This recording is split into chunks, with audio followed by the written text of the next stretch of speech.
umuntu owazi something, please siyacela kakhulu.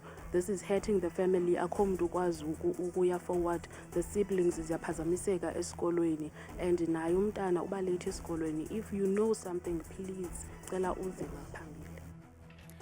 Usapho lukaLathitha Mtolo luthi lulahle ithemba kwiphulo lokufunyanwa kwakhe emva kokukhululwa kwendoda nebirhanelwa kuba inento yokwenza nokuduka kwakhe. Mongameli Cyril Ramaphosa uthi abantu abaphikayo ukuba kukho inkqubela phambili kweli abaphili kweli lizwe. Oku kuthethe ngethuba besenza intetho phambili kumsitho oqatshelwa kwamalungelo oluntu eKimberley eMntla Koloni namhlanje.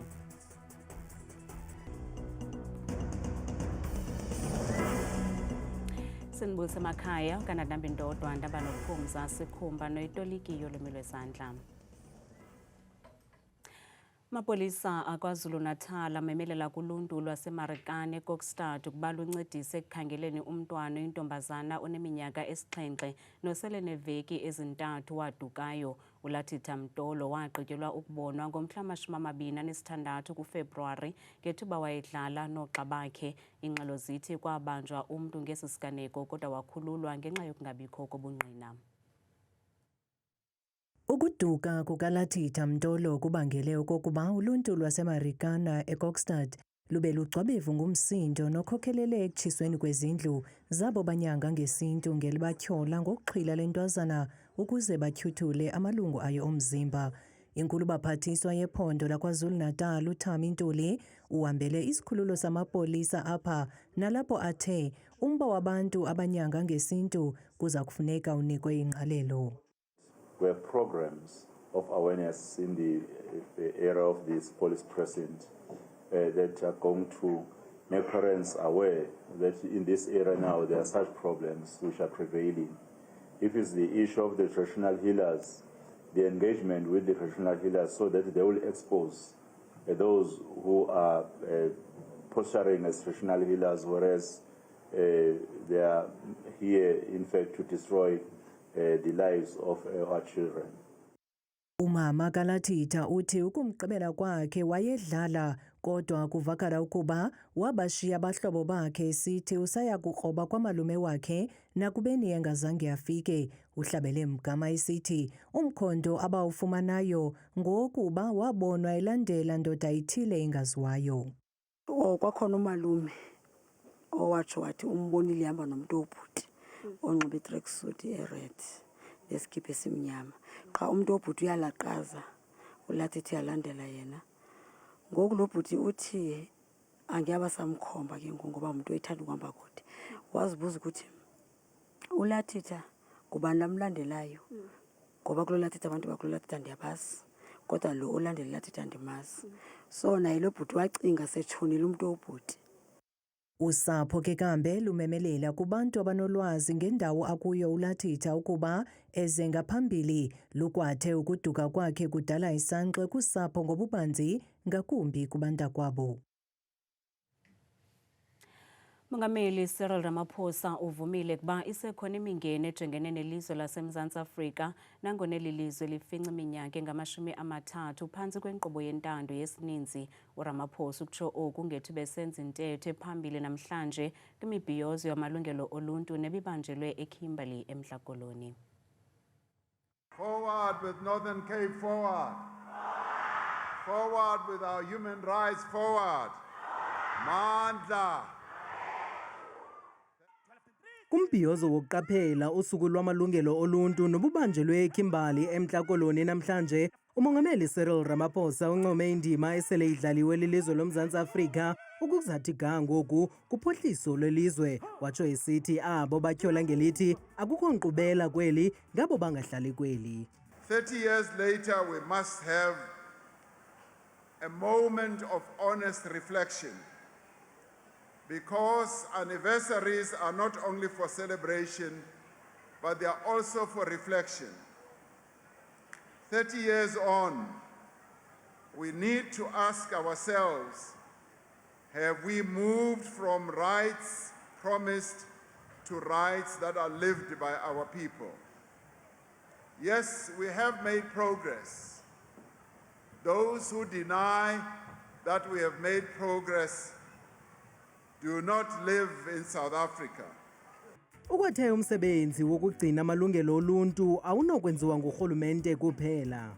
The work of human rights that we are celebrating today cannot be outsourced to government alone. It belongs to all of us. It cannot be the function of the Human Rights Commission alone. It is a task that we must all undertake. Kweleke ngelithi basekhona abo bangaxhamliyo kubunqwane bomgaqo-siseko weli.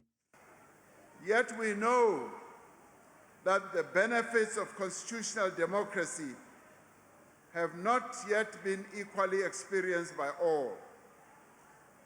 Far too many of our citizens still live in conditions of poverty, as I said, and far too many are still unemployed. Uqukumbele ngelithi kusekho imingeni eli ejongene nayo. Kusenjalo urhulumente wephondo laseGauteng ubambe umsithi wokuqaphela isiganeko sokudutyulwa kusweleka abantu abangama-69 eSharpeville ngethuba babebambe umngcelele nowawuchasene nomthetho urhulumente wengcinezelo wamapasi. Lo msithi bubanjelwe eVereeniging nalapho iinkokheli kunye namatshantliziyo bebehlonipha abo baswelekayo. Minyaka le iba lusuku olunzima kakhulu kubahlali baseSharpeville, ingakumbi kwiintsapho zamatshantliziyo athi abulawa kwiminyaka engama-66 eyadlulayo.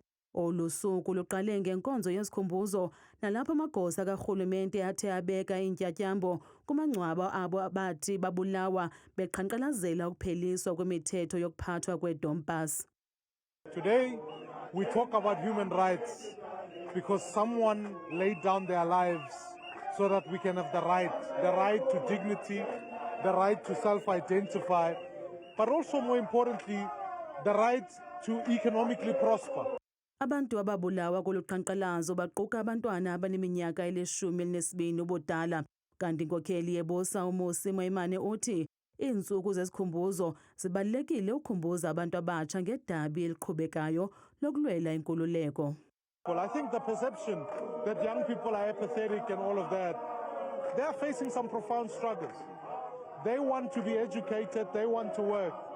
So that's their struggle for today. And the job that we've got to do today is to say, how do we protect their right so that they can prosper? Umphathiswa ujongene nezemfundo eGauteng ubongoze abemibeli ukuba basebenzisane norhulumente ukukhusela nokuqhubela phambili amalungelo oluntu. The blood spilled on this ground became ink on the pages of international human rights law. It became the moral argument that eventually dismantled apartheid. To the survivors who are with us today, we see you and we honor you.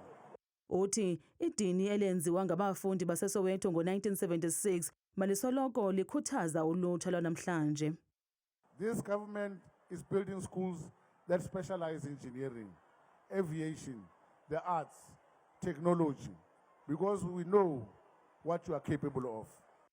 Bekubanjwe iinkqubo ezahlukeneyo iveki yonke ukukhumbula olu suku lwamalungelo oluntu kunye nemingcelele kwiindawo ngeendawo kweli namhlanje neziquka ukubhiyozela iminyaka engama-30 kususela uMzantsi Afrika wamkela umgaqo-siseko ngokusemthethweni.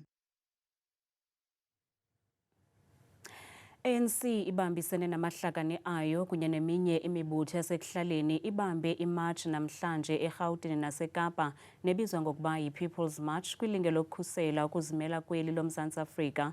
Usosiba jikelele we-ANC uMnumzana Fikile Mbalula uthi uMzantsi Afrika lilizwe elizimeleyo nelinomgaqo-siseko walo kwaye soze lindlandlathekiswe nguDonald Trump.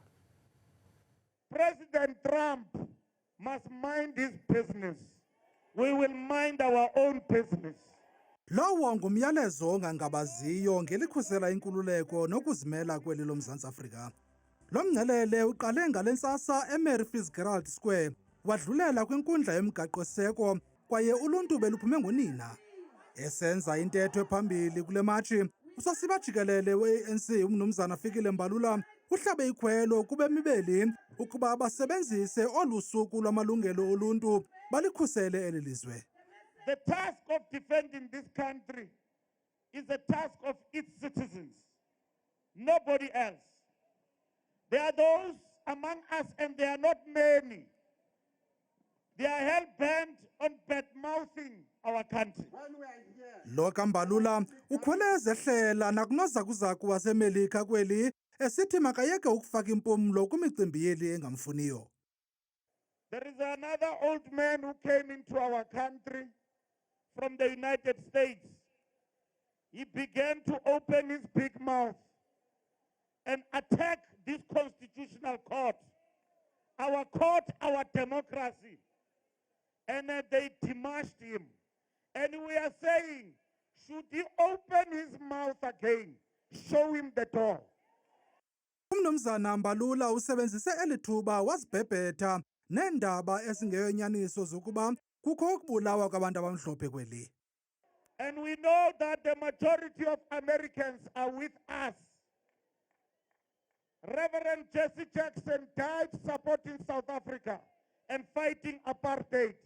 And we know even in the Capitol Hill, there are people who know that there is no genocide in South Africa.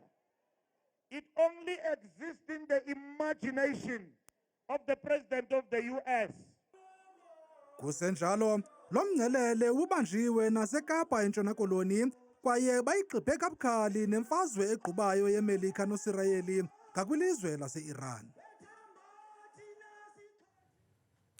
Igunyabantu lezotshutshiso lifumene isigunyaziso sokuthimba imizi neemoto nexabisa imali engange-32 million zeerandi koosomashishini nabaxhamla kwithenda ye-asbestos kwiphondo laseFreyistata.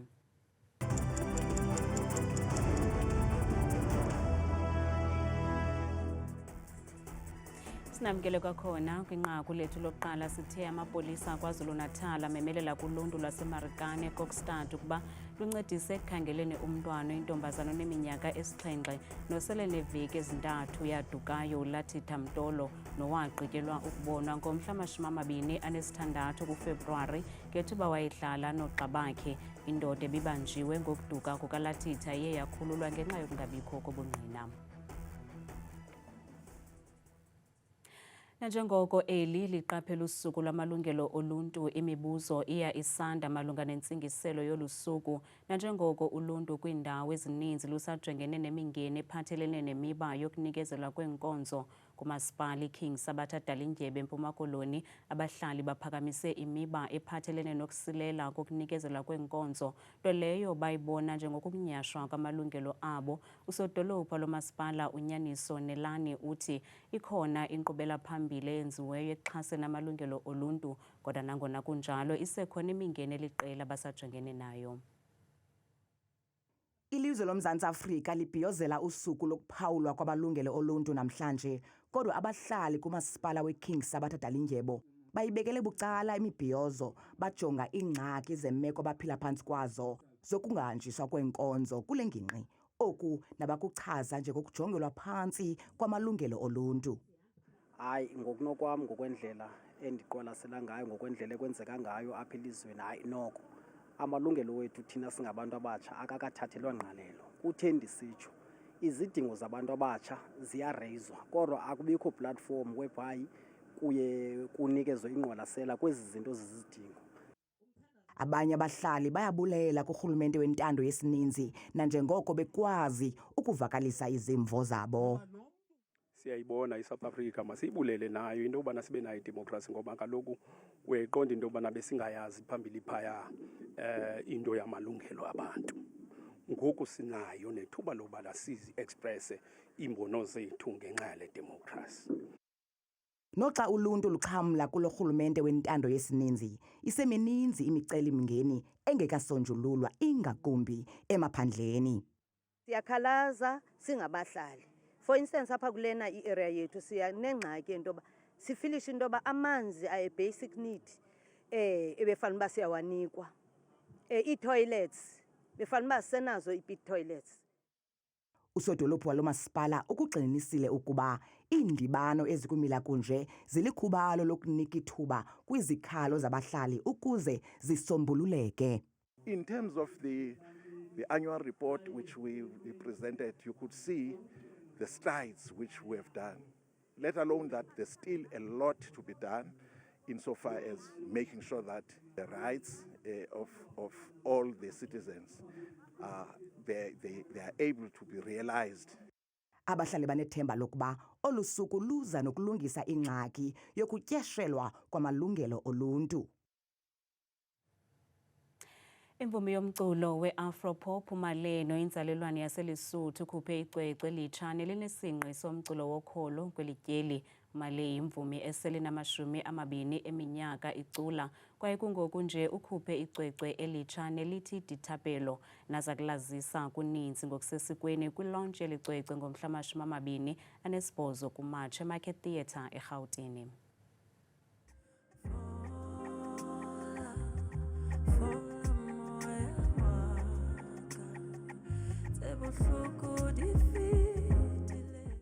Igqiyazana negqala kwindima yomculo we-Afropop uMale ubuyile kwakhona kodwa kweli tyeli ungqungqa ngasenqesimbi somculo wokholo.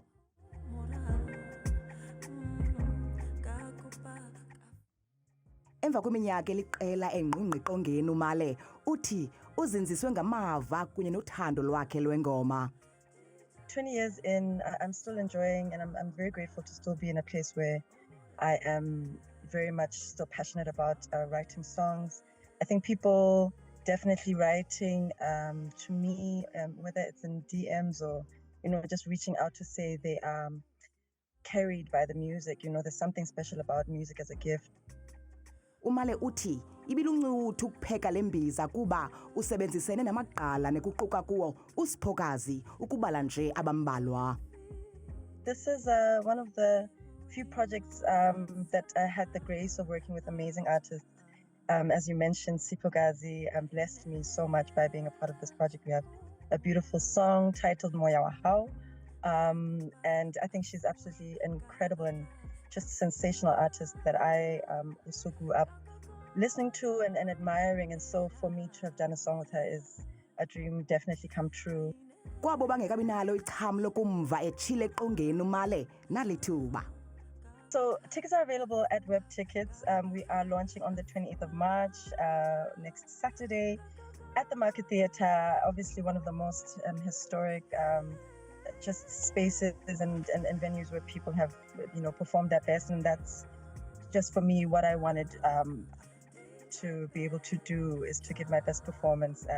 Iza kuba nguwashiywa ke kugxalathelane eMarket Theatre ngomhla wama-28 kuMatshi. Nansi Mozulu noThabile Makhaphela.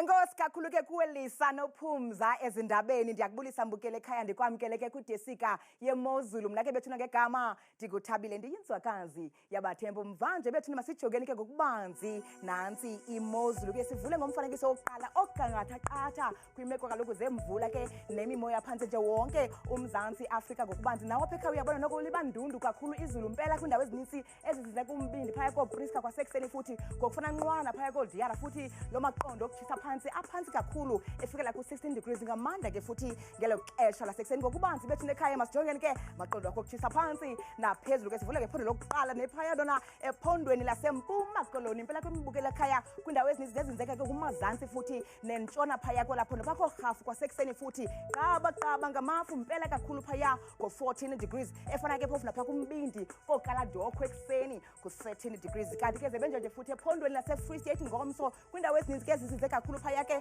kwimpuma namazantsi kwalaphondo phaya ko-Ficksburg ngexesha labo lasekuseni bevuka phaya ngeziganeko zemvula nendudumbo phaya ekuseni ngamaqondo wabo okutshisa phantsi ka-13 degrees kanti ke benjenje futhi ephondweni laphaya entshona koloni bukele ekhaya ngamandla kwindawo ezininzi ke nezizinze kumazantsi nempuma phaya kwalaphondo phaya koGeorge ekuseni nase-Oudtshoorn yiloo nkwankqa ikhatshwa kakhulu ke kubhudlo qatha komoya kanti nantsi iMozulu futhi kwelaphondo laphaya eNorthern Cape ngamandla mbukelo ekhaya futhi phaa kumantla futhi buseKuruman naphaya apha endlini ekuseni futhi kusibekele kakhulu kududume nje yonke intsasa yabo ngenxa ka-19 degrees kanti imozulu futhi ephondweni laphaya ko-northwest impela mbukele ekhaya kumazantsi futhi nentshona phako lapho lokotawunge ekuseni Vryburg zizikali kakhulu ke zezontshizane nje zithe chache yonke la ntsasa ko-17 degrees kanti ke nansi kwakhona imozulu phaya ephondweni laseGauteng apho sikhoyo thina ngalo mzuzu impela ke futhi ke kumantla walapho nophaya ko-Pretoria ekuseni futhi kuyanetha yonke la ntsasa naphaya eSprings ekuseni ko-19 degrees mbukele ekhaya nyuka nam ngokubanzi sijoge kaloku ephondweni ke laphaya eLimpopo mpela ke kumazantsi futhi nentshona phako lapho nophako Thabazimbi ekuseni futhi nakumbindi epulukwane phaya amaqondo okutshisa phansi phanciphe kakhulu ko-18 degrees kanti ke zebenjenje ephondweni laphaya empumalanga ngamandla ke futhi kumantla nempuma phako lapho nophako sikhukhuza futhi ekuseni nasembombela zezo ziganeko futhi ziyintshona nje yonke la ntsasa ko-19 degrees ifume ekhaya ke ndivale ndisongimozulu ke phela lokugqibela phaya ke KwaZulu Natal impela mbukeli ekhaya pha kumazantsi futhi eKokstad ekuseni pha kuyanetha nje yonke la ntsasa naphaya ko-Pietermaritzburg ngexesha lasekuseni ngo-15 degrees mna ndikuthanda kangaka xesha lemyoli